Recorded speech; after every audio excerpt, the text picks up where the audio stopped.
أتحدث عنه كمقدم في حفل، هذا سأدعه للأبن، ولكني سأتحدث عنه كأب. في سنة الثانية في هذه المدارس بدأت تدريس الابن أحمد الجيلي في الثاني ثانوي، ولم يتعبني أحد كما أتعبني هذا الشاب. كنت في الليل لا أنام، نشهد الله، وأطالع عدة مصادر في المادة التي سأدرسها خشية من أن يحرجني أحمد الجيلي بأسئلته.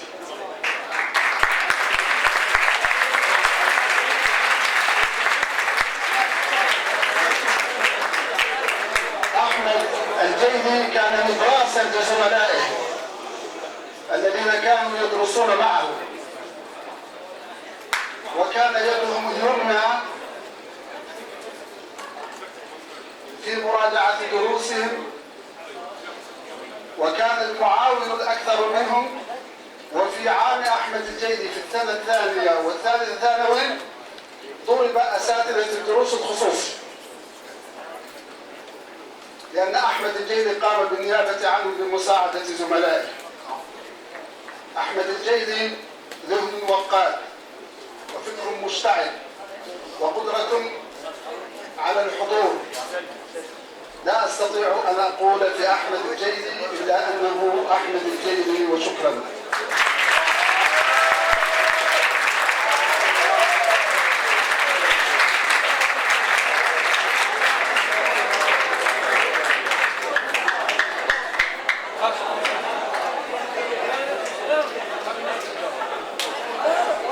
أيها الحضور الكريم، السلام عليكم ورحمة الله وبركاته.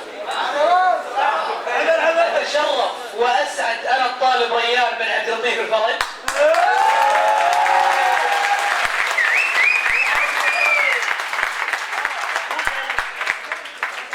بتقديم الأستاذ المحامي أحمد الجيلي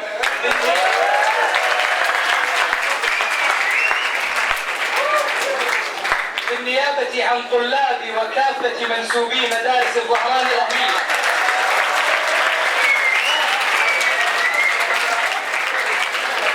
كما لا يفوتنا إلا أن نرحب بالأستاذ فيصل المغيمش، وهو أحد خريجي المدارس دفعة 11.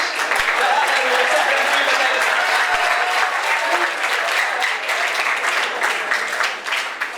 أحمد الجيلي هو محامي دولي، وهو الشريك المدير لمكتب بنسل والكونز في دبي.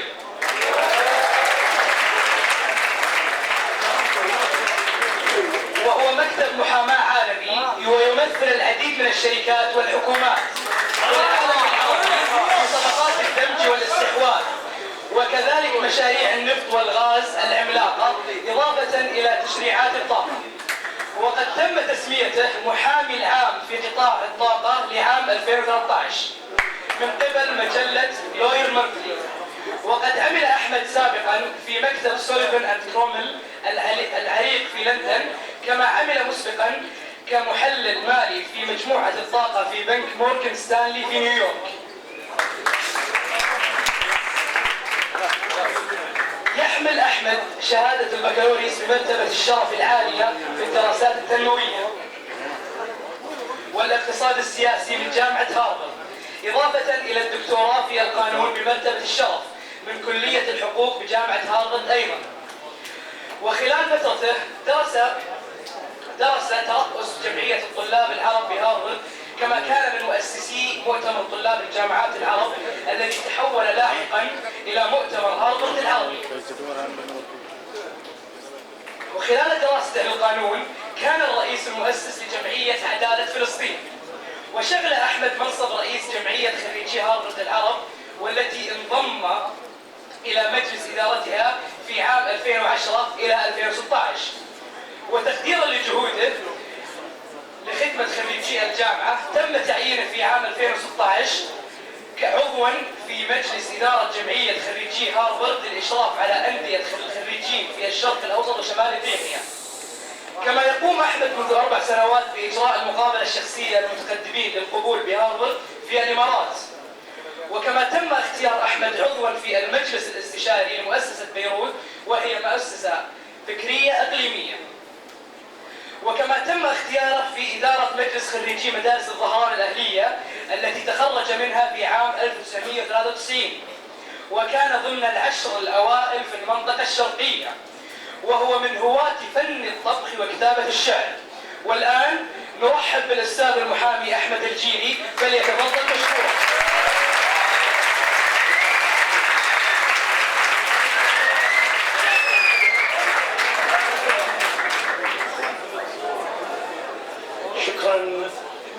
شكرا أبي ومعلمي الأستاذ الشيخ محمد الشيخ. أيها الحفل الكريم، سلام من الله عليكم ورحمة منه وبركات. ما أطيب العودة إلى الظهران، وما أجمل الوقوف بين ظهرانيكم مجددا. لقد قدمت ورشة العمل هذه في مدارس عدة في دبي وأبو ظبي ومسقط والرباط وتونس وغيرها من المدن العربية، لكن تقديمها في هذه المدارس مدرستي له وقع خاص يعكس خصوصية مدارس الظهران في قلوب وأفئدة خريجيها، وشعور بالفخر لما وصلت إليه هذه المدارس، بل ويقين أنها ستقدم الجيل تلو الآخر من قادة المستقبل. قبل أن أبدأ أستسمحكم وأستسمح لغة الضاد العزيزة علي وعلى لساني في أن ما سأقدمه سيكون باللغة الإنجليزية، فهذا مناطها، وحديثنا سيكون عن التقديم للجامعات في الولايات المتحدة، فمن باب أولى أن يتقن الطلاب الحديث بها قبل التقديم.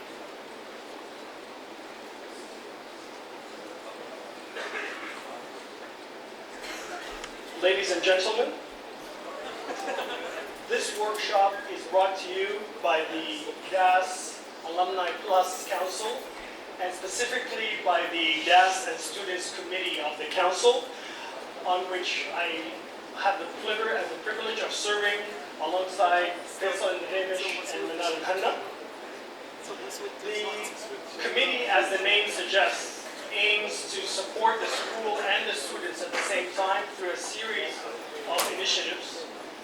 This is the first of our initiatives, and it's an alumni speaker series to bring back the many talented alumni of the school to speak to you, and we have at least 3 more interesting speakers that will be coming in the spring.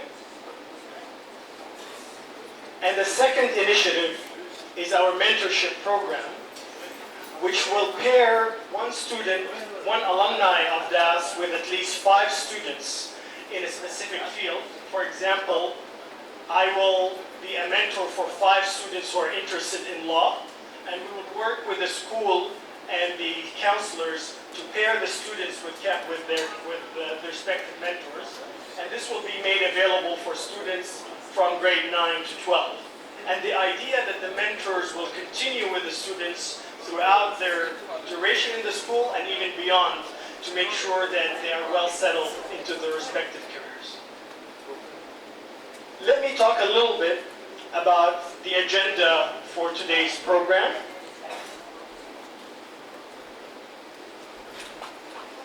I'll try to make this as interesting as possible, so I will limit my remarks to about 20 minutes. Then I'd like to open it up to questions from you and from the audience on the other side as well. But I'll briefly talk about why we are here today, and specifically about the nature of education in the United States and how it's different than education in many other parts of the world, because that has direct ramifications for the kind of application process and how you approach applying to schools in the United States. I'll talk specifically about different elements in the application process, the essay, your interview, and your recommendation letters, and I'll take questions at the end of the discussion. So let me begin by a brief explanation of why we're here today. I'm not here to, although I went to Harvard and I interviewed students for Harvard undergrad, I'm not here to specifically talk about Harvard. I'm here to talk about applying to school in the United States in general, but I will draw from my experience in applying to Harvard to give specific examples and specific tips. I've had a chance to work very closely with the Harvard Admissions Office in my capacity as the head of the Harvard Arab Alumni Association. We worked very closely to admit more Arab students to Harvard, and we tried to manage both the supply and the demand side of the picture. So the school is committed to admitting more students from the region, but we need to encourage more students to apply to Harvard and other top schools. And we do so by similar workshops to demystify the process and to give students hope. Harvard or Yale or Stanford or other schools may not be the right school for you. Only you can answer that question.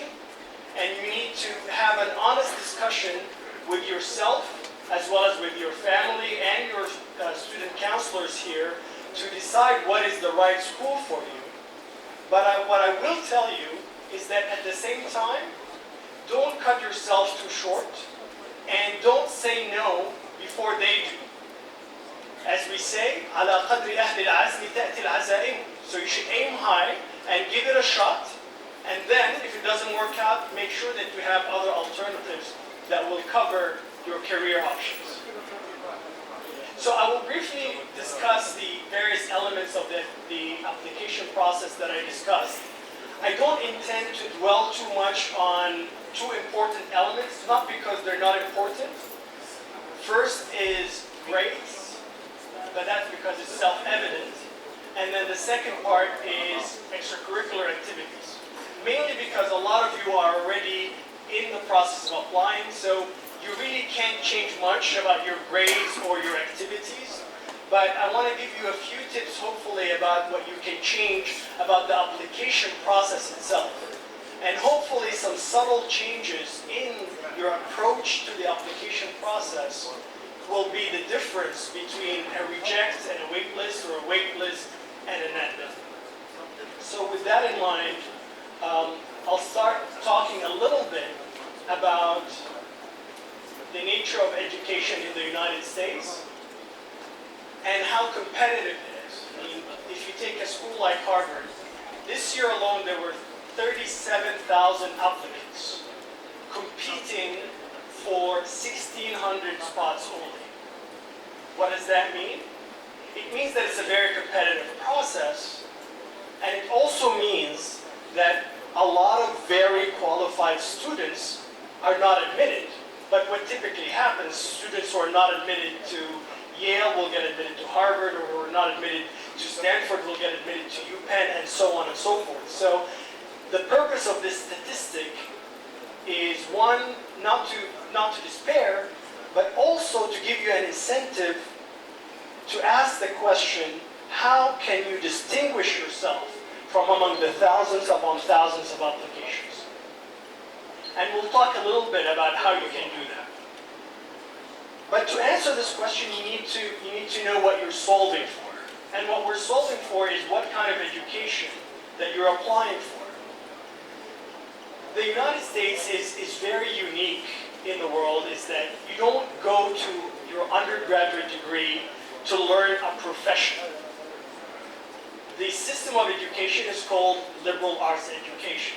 And the basic philosophy of a liberal arts education is that you will learn a little bit about everything and something in depth. For example, at Harvard, the way the curriculum is organized, you're asked to take 32 courses over 4 years. Half of them need to be in your major. That's the learning a lot about one particular thing. But at the same time, you're expected, in fact, you're required to take a quarter of education, 8 courses in this case, in general education. You need to learn about art, you need to learn about philosophy, about science, about history. The idea here, and then let me just complete the quarters. The last quarter, you're free to take electives in whatever field you like. The philosophy of this education is to expose you to multiple disciplines. And in exposing you to multiple disciplines, you're being exposed to multiple ways of thinking. Because undergraduate degrees in the United States are not about teaching you the substance of knowledge, but approaches to knowledge. How to think, how to be analytical, how to make arguments, how to express the results of those arguments in both written and oral form. And then, after you graduate, after the 4 years of undergraduate, then you move on to your professional degrees. That's why law, medicine, engineering, and other schools have their professional degrees as postgraduate degrees, either as master's or doctorate degrees. It is very important. Why are we talking about this at all, and why is it relevant for this discussion about college application? Well, the first question you need to be asking yourself, is this the right type of education for me? Some people thrive in the more traditional Arab or European style, is that you go to college for 3 to 4 years and you study one subject and one subject only. For some, that is, they know exactly what they want to do, and that is what fits their aspirations and their approach to learning. But for others, there's an attraction in this approach. The flip question that should be resonating in your minds right now is also, well, if this is what this education is about, then am I a good fit for it? And that is the question that admissions officers will be asking when they read your application. So this is a list that I got from the website of the Harvard Admissions Office. There's nothing magical about it, but it will give you some insights about what they're looking for and their expectations of the kind of students that should be admitted or should form part of the class at Harvard or similar schools. Not surprisingly, academics matter. Grades do matter and matter a lot. But what I would say is that academic excellence is a necessary but insufficient condition. You need to start there, but the story doesn't end there.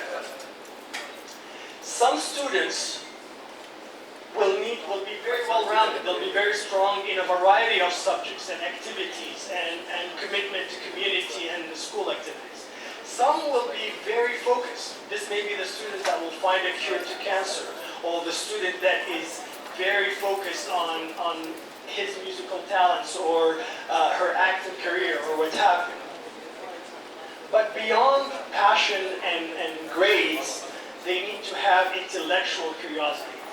What Harvard thinks of learning is that it happens in the classroom for sure, but most of the learning happens outside of the classroom. So they will want a student that can enrich a discussion over the dining room discussion, can learn and teach his fellow students who are doing an activity or who are playing soccer together on the field. So obviously this is not an exhaustive list, but this will give you an idea of the very qualitative nature. There's really no formula for who will get in and who will not get out. I asked an admissions officer, how do you grade the applications that you're reading?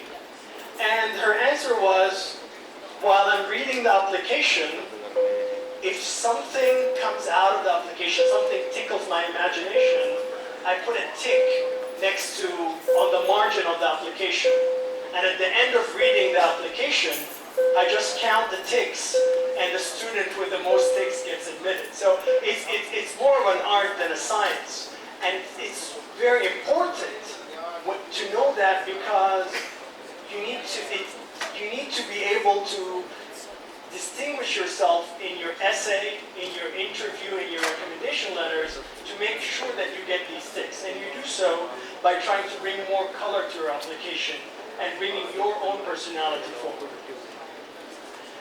It's often said that if you look at the statistics of students who are admitted to the top schools in the United States, these schools are perfectly capable of filling their entire class of students with perfect GPAs and perfect SAT scores. But they don't, because that would be the most boring class ever. They're very interested in having students from different backgrounds, students that bring different stories to the table. So let's talk a little more about bringing more color into the application process. I'll speak very quickly about the essay part of the story. And the key headline when we're talking about the personal essay is that it's a personal essay. It's not a written competition.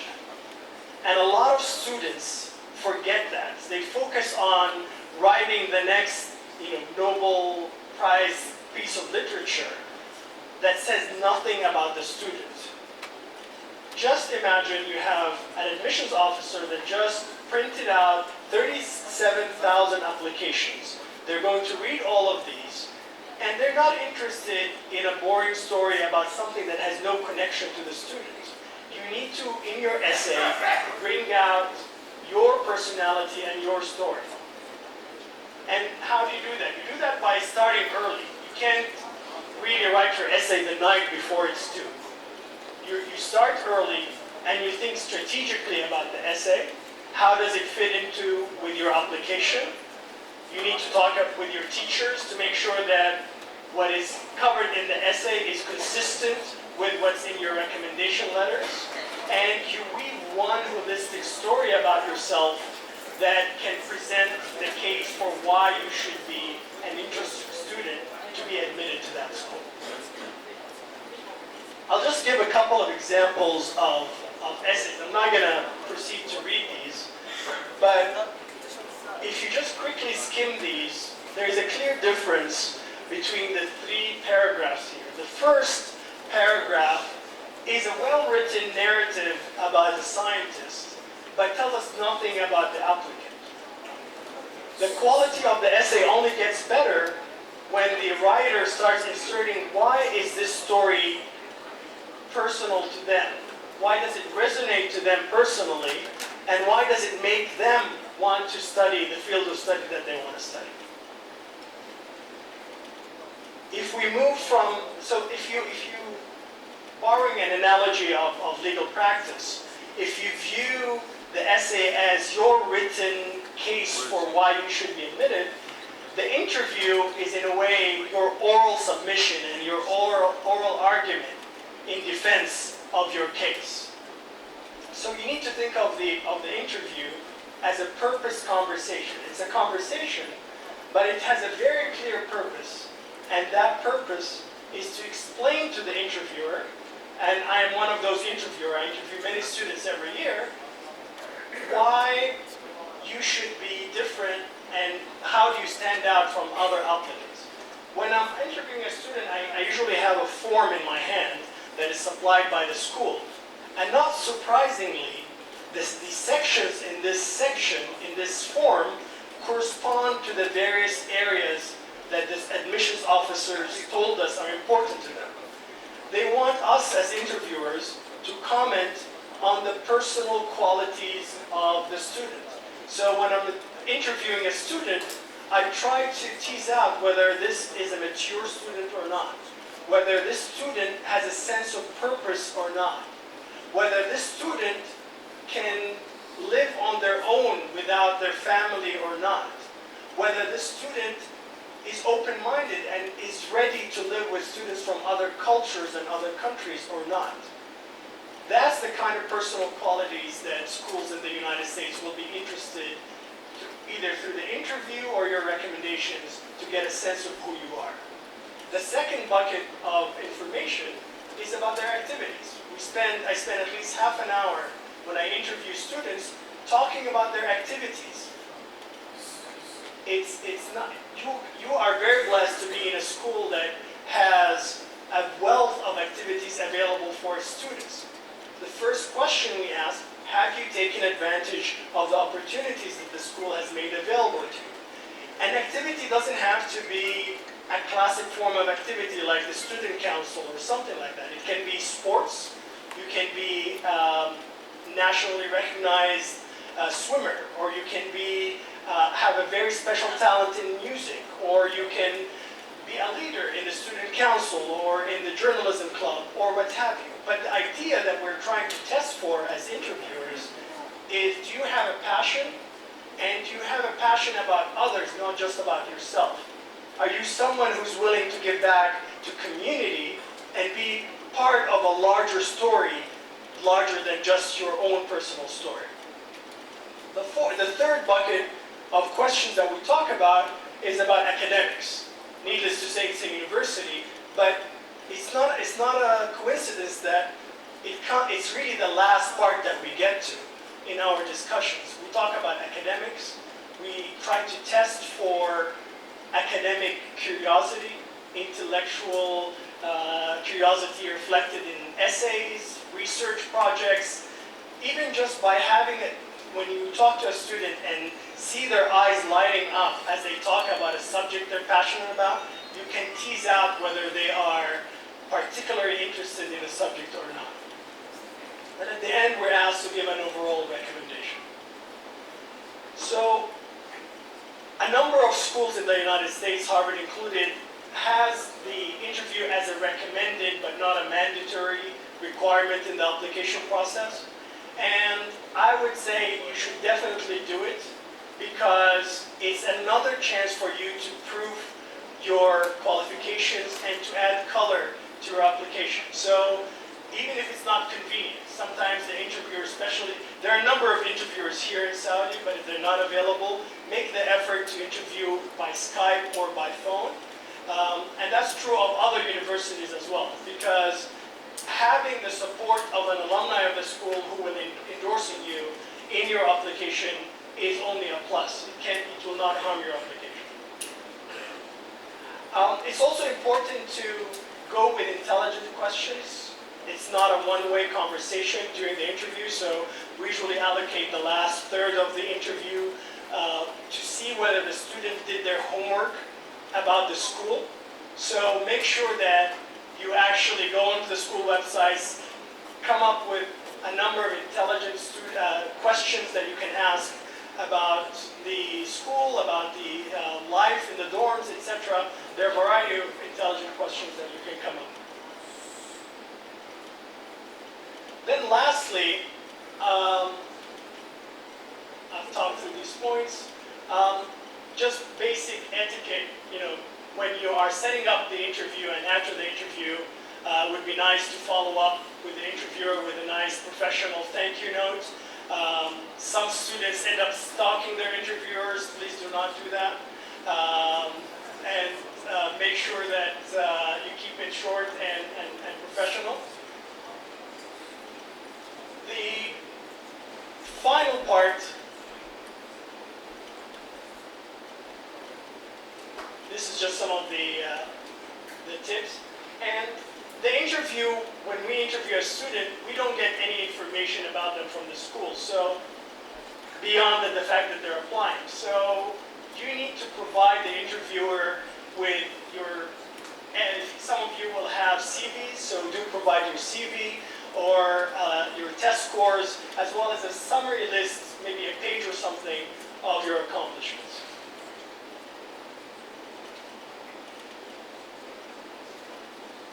And this is the follow-up point that I was talking about.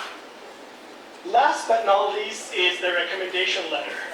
And again, if we go back to the analogy about making the case for yourself, the recommendation is very important because the essay is your own personal testimony about who you are, and you're going to obviously be saying how great you are in your essay, and you're going to confirm that in the personal interview.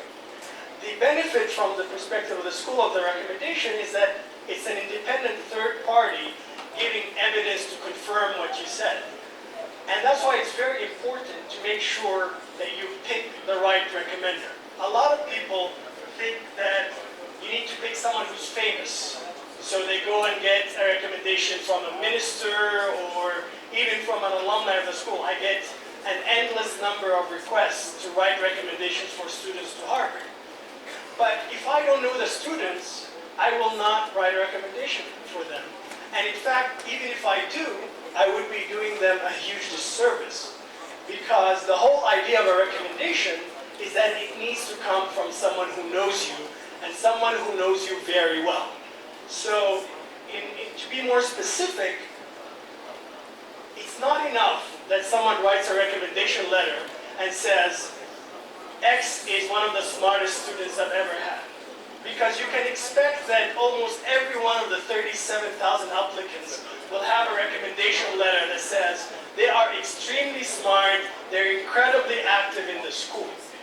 What the recommendation letter needs to do is to give not a statement of success, but a story of success. It needs to tell the school, how is this person successful? How do they stand out academically or extracurricular?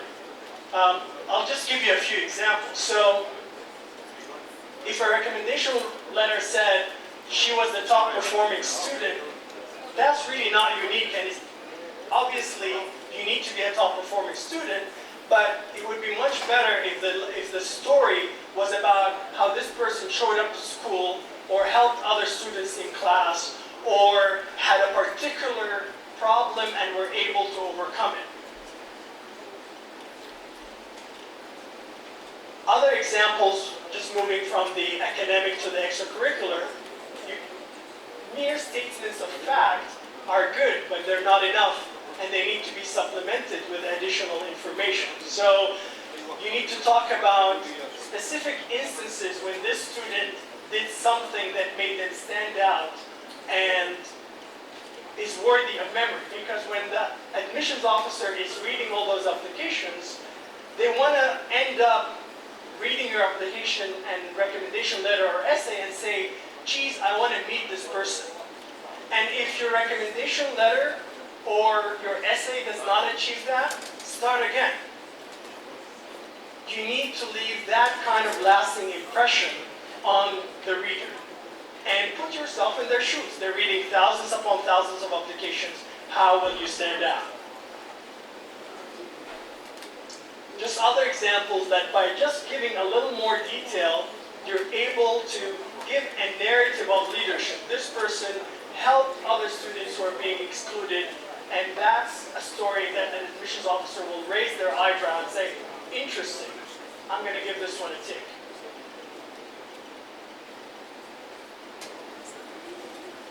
Obviously, all of us think that our teachers have no other students but us and remember every little detail about us. The sad reality is they don't. They have hundreds upon hundreds of students over the years, and you need to do the homework and give your teachers not only the list of the obvious stuff, your grades and your medals and your achievements, but you need to jot down to them the specific incidents where something happened. Just write it in an email or in a piece of paper. Remember when this happened and this was my role. It's not comfortable for us, especially in our culture, to brag and talk about ourselves, but get over it for this moment only and let the teacher be the judge of what to include and not to include, but write everything down, help them help you, in other words. But it's very important that you take the initiative and don't expect the teacher to be the one writing and remembering every single detail of your history in the school over 12 years. They will not.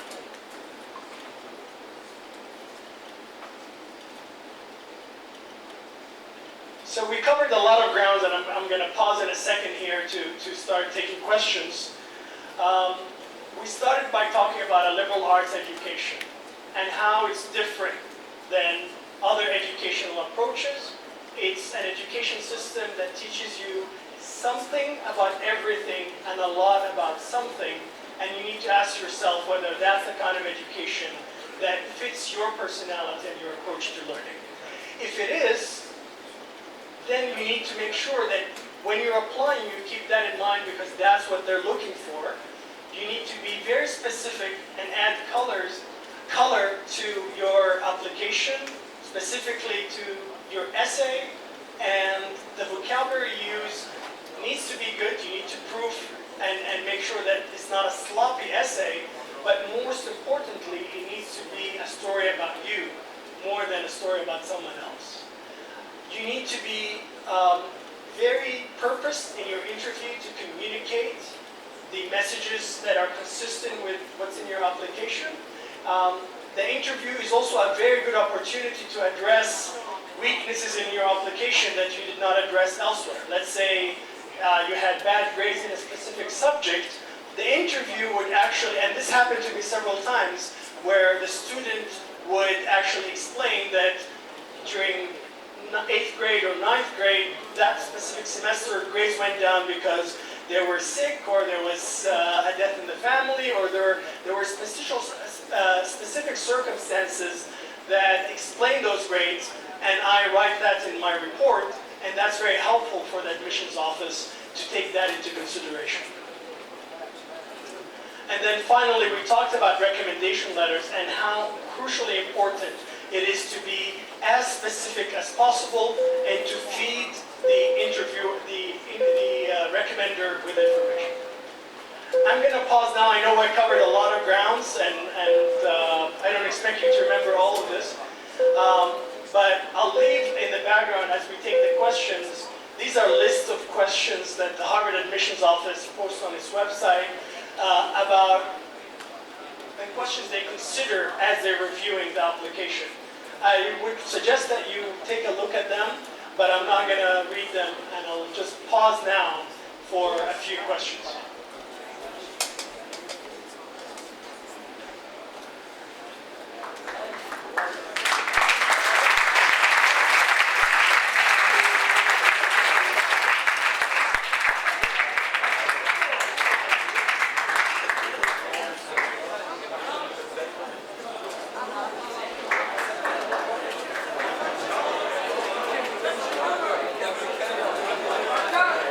لو سمحت استريح مكانك لو سمحت.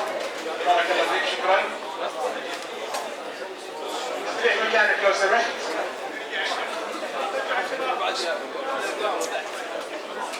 لو سمحت الماجد. شكرا لكم.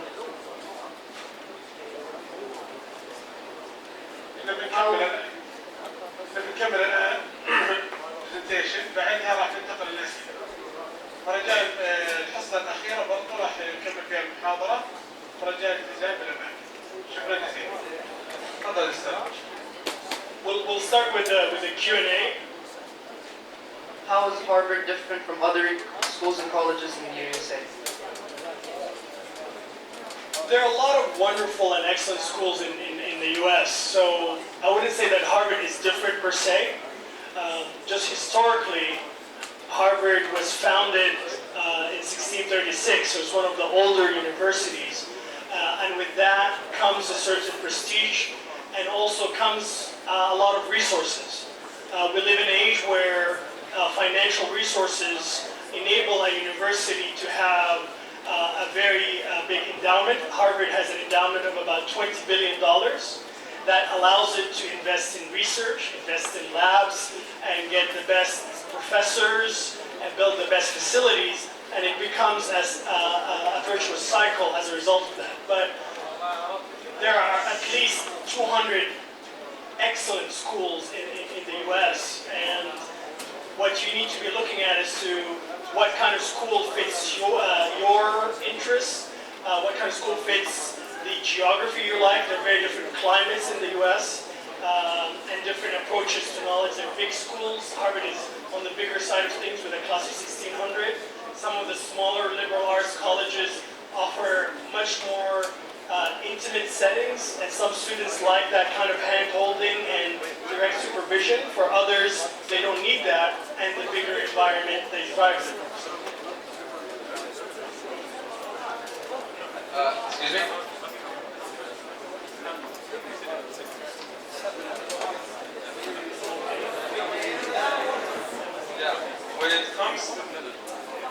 comes to the recommendation part, do they wait the right to see it? Like, which one makes a stronger recommendation? I think it's always better to waive. You need to trust that you pick the right recommender. But I think from an admissions officer's perspective, they give more credibility to students who waive the right to see the letter. But it's very important that you make sure that you're not worried about what the teacher is going to write. Make sure that you pick a teacher who knows you well and who will write something positive about you. Thank you very much. Yes. No, as you mentioned, the liberal arts program, it gives you a taste of all major sciences. No, doesn't that contradict the basic purpose of profession and to be focused on a certain topic instead of just like having a brief? I would not call it. You might not call it brief, but just like an introduction to all sciences in general. Yeah, I don't think liberal arts schools purport to be professional schools. In fact, they purport to be preparing you for professional schools. So, for example, a lot of people who want to study law, in my case, law is a doctorate degree in the United States.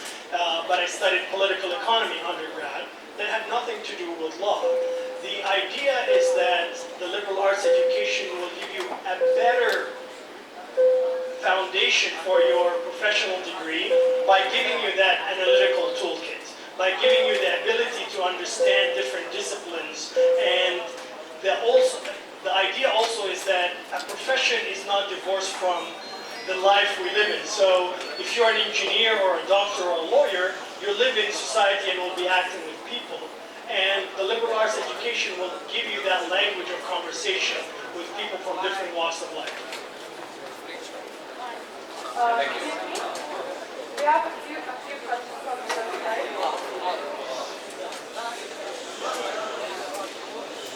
Okay. Go ahead. Yeah, can you ask them? Yes, please. How does a student who is thinking of getting their master's in the field approach universities like Harvard and Yale? So the question is about how does a student who's interested in getting a master's in the US approach a school like Harvard. Well, nowadays we live in an age where information is readily accessible. So virtually every master's program at Harvard and other schools is well advertised on their website. Depending on the nature of the master's, you'll figure out whether you need to take the GRE or other tests. For example, if you're going to law school, there's a different test called the LSAT. For medical school, there's an MCAT, and so on. So I would suggest going into the website and understanding the requirements. But before that, just to increase your chances of admission, the admission into professional schools is a little different than admission into undergraduate.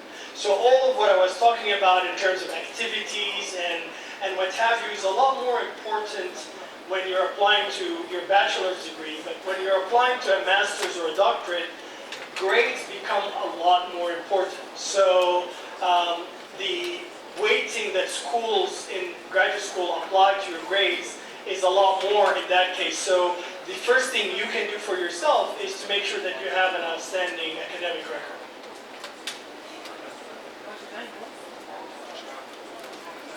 When applying for the law school, what drew you to Harvard instead of, for example, Cornell or Stanford or Columbia? Sorry, can you repeat the question? In regards to law school, what drew you to Harvard instead of other Ivy League or top universities? Well, in my personal case, I had gone to Harvard undergrad, so part of it was familiarity with the school, but also there was a special appeal by its international law program there that I was personally interested in. So there are a number of excellent schools that have similar programs, but Harvard's program is particularly rich in international law as well as business law. So that was the reason.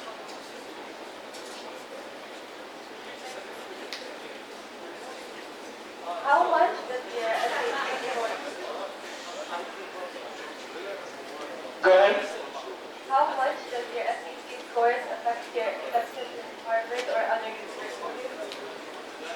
Like I said, the question is about the SAT grades and how much do they affect admission into Harvard or other schools.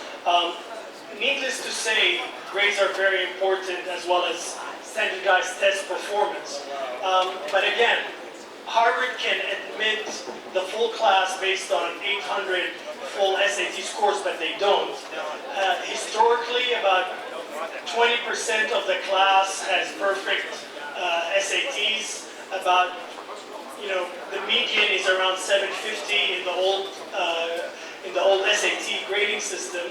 So they are important. I think to be competitive, you need to be in the 700 range. That doesn't mean that people don't get admitted below 700, but it becomes a long shot.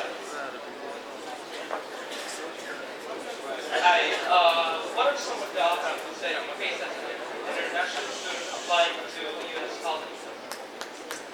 So the question is, what are the obstacles that international students face applying to U.S. colleges?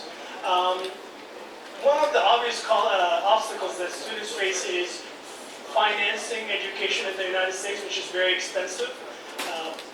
Tuition and board at Harvard is about $63,000 a year. For the top schools in the U.S., that is not a big problem because the top schools in the U.S. have financial aid for international students in what's called need-blind admission. So about 20% of Harvard students don't pay any tuition, even if they're international students. So one message is, do not, especially if you're applying to some of the top schools, do not be dissuaded from applying based on financial reasons, because a lot of these schools have resources and will be able to fund your education if you are qualified to be admitted. That's not true of all schools. I think once you go down the list, a lot of schools actually make money off their international students. So that's the first obstacle. Obviously, the second obstacle is just the cultural adjustment. I think that's not an easy adjustment coming from this part of the world, but it's not surmountable. Everyone has done it, and by being in an open-minded, having an open-minded approach to it, and having a well-grounded sense of who you are and your identity, as well as supporting communities. People think that, God, if I send my kid to the US, they're going to be out in the wilderness without any support. The truth of the matter is there are large groups of Arab students and Muslim students that can provide a lot of support for incoming students as well.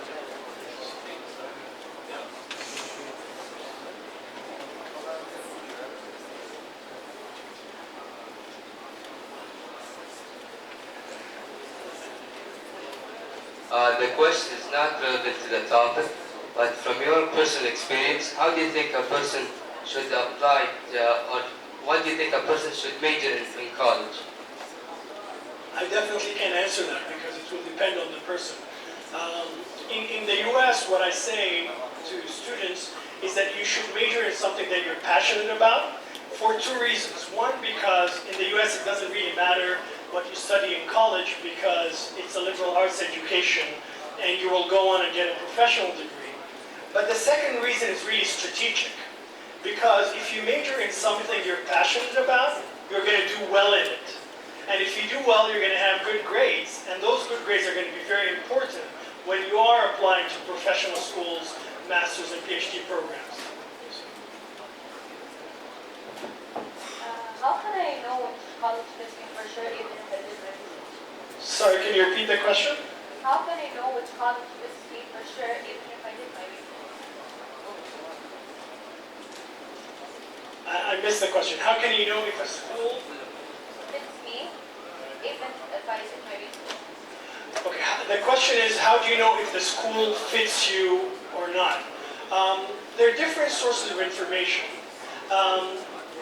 It's a gamble. You cannot guarantee 100% that the school will fit you. But one thing you need to do is to visit the school. A lot of schools have summer programs. If you're able to enroll in their summer programs in your between 9th and 10th grade or 11th and 12th grade. And then talk to alumni, talk to students, and try to get a sense of the school and its culture and whether it fits you or not. But you are going take a bit of a leap of faith to see what school fits you. What motivated you to apply to Harvard?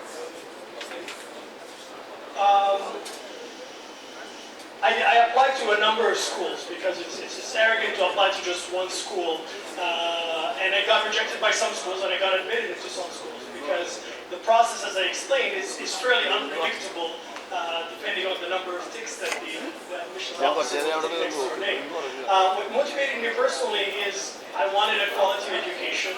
I wanted to go back to the region, and it's a school that has an excellent international reputation as well as a very rigorous academic program. So that was particularly attractive. We have another question. Do you know anything about the Sorry, you're going to have to speak a bit louder. Do you know anything about the job availability of law professionals? ശനിയാഴ്ചത്തെ പരിപാടിയുണ്ട്.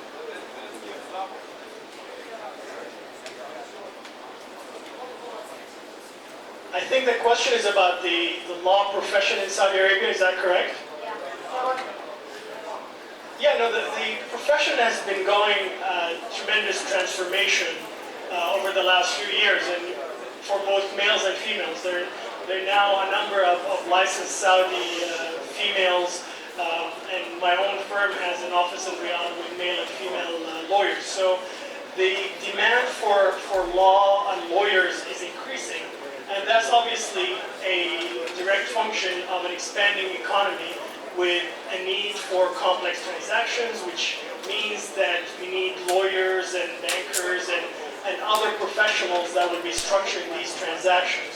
So I think I'm positive about the demand and the prospects of the legal profession in the kingdom.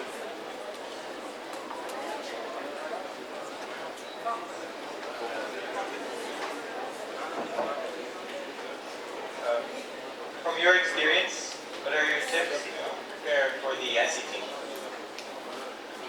It's been a while, and the test itself has changed a lot since I took it 20 years ago, or more rather, 25 years ago. But I think the biggest tip that I give to students is it's a test that you can conquer by practice. There's a learning curve to it, and the more you take it, the more practice tests you take it. It's not a test that you can wing and take the night before. So practice and sign up early. I mean, this is true of the entire application process.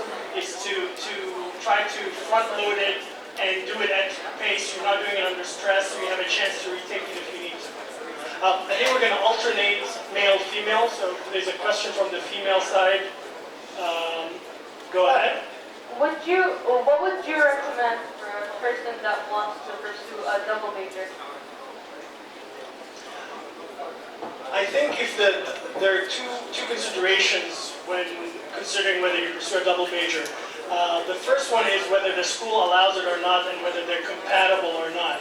I found myself interested in both politics and economics when I was in school, but it was not possible to pursue a double major in that case, so Harvard allowed for creating one's own major, which was what I ended up doing. But generally, you need to balance the ability to do that in the school as well as the workload, because sometimes doing a double major will mean that your grades will be affected. It means that you will not have time to engage in activities. So it will affect your college experience a little bit if you're overloaded with academics. So you need to balance the choices and see what makes sense for you. Questions from the boys' side?